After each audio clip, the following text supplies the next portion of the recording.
This short tutorial is about how to convert fractions to decimals and then decimals back to fractions. Okay, so we're going to start with two examples here. We need to convert 3/4 into a decimal. Now, a lot of people already know 3/4 and what it is worth as a decimal because this is a benchmark fraction. But how did they get there?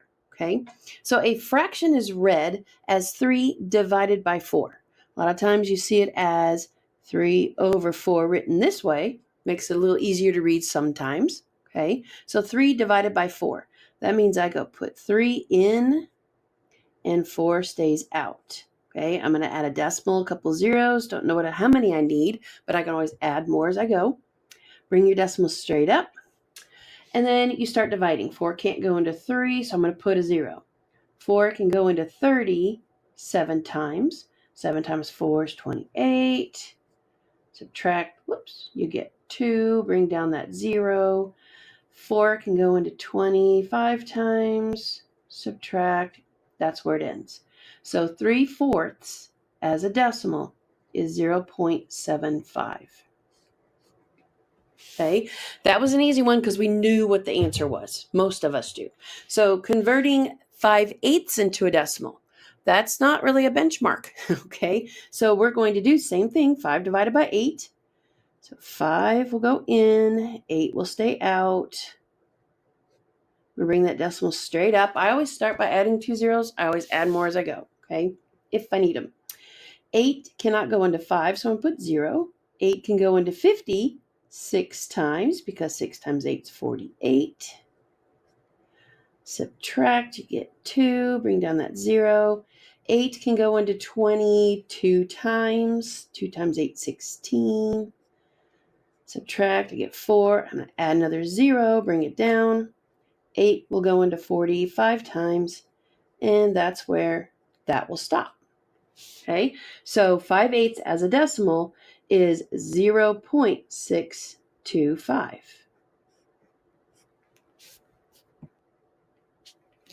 All right, now how do we convert decimals into a fraction? So we need to convert 0.4 into a fraction. Well, the rule of thumb here that I always told my students was if I can say this properly, I can write it as a fraction. So instead of always saying 0.4, say it properly, 4/10. If I can say it, I can write it. So I get 4/10. Then you need to simplify. What can go into both 4 and 10? I can divide both by 2. So 4 divided by 2 is 2. 10 divided by 2 is 5. So 4/10 as a fraction is 2/5. Okay, that was a little easy one. What about if we had a little bit bigger number? 0.85. Again, if I can say it, I can write it. So really, this is 85 hundredths.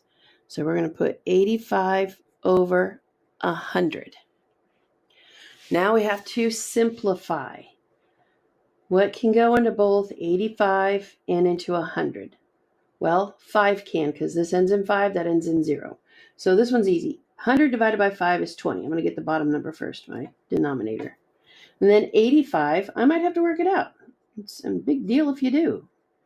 5 can go into 8 once. Subtract, you get 3. Bring down that 5. Can go in there 7 times. That's where it will end. So here I get 17/20.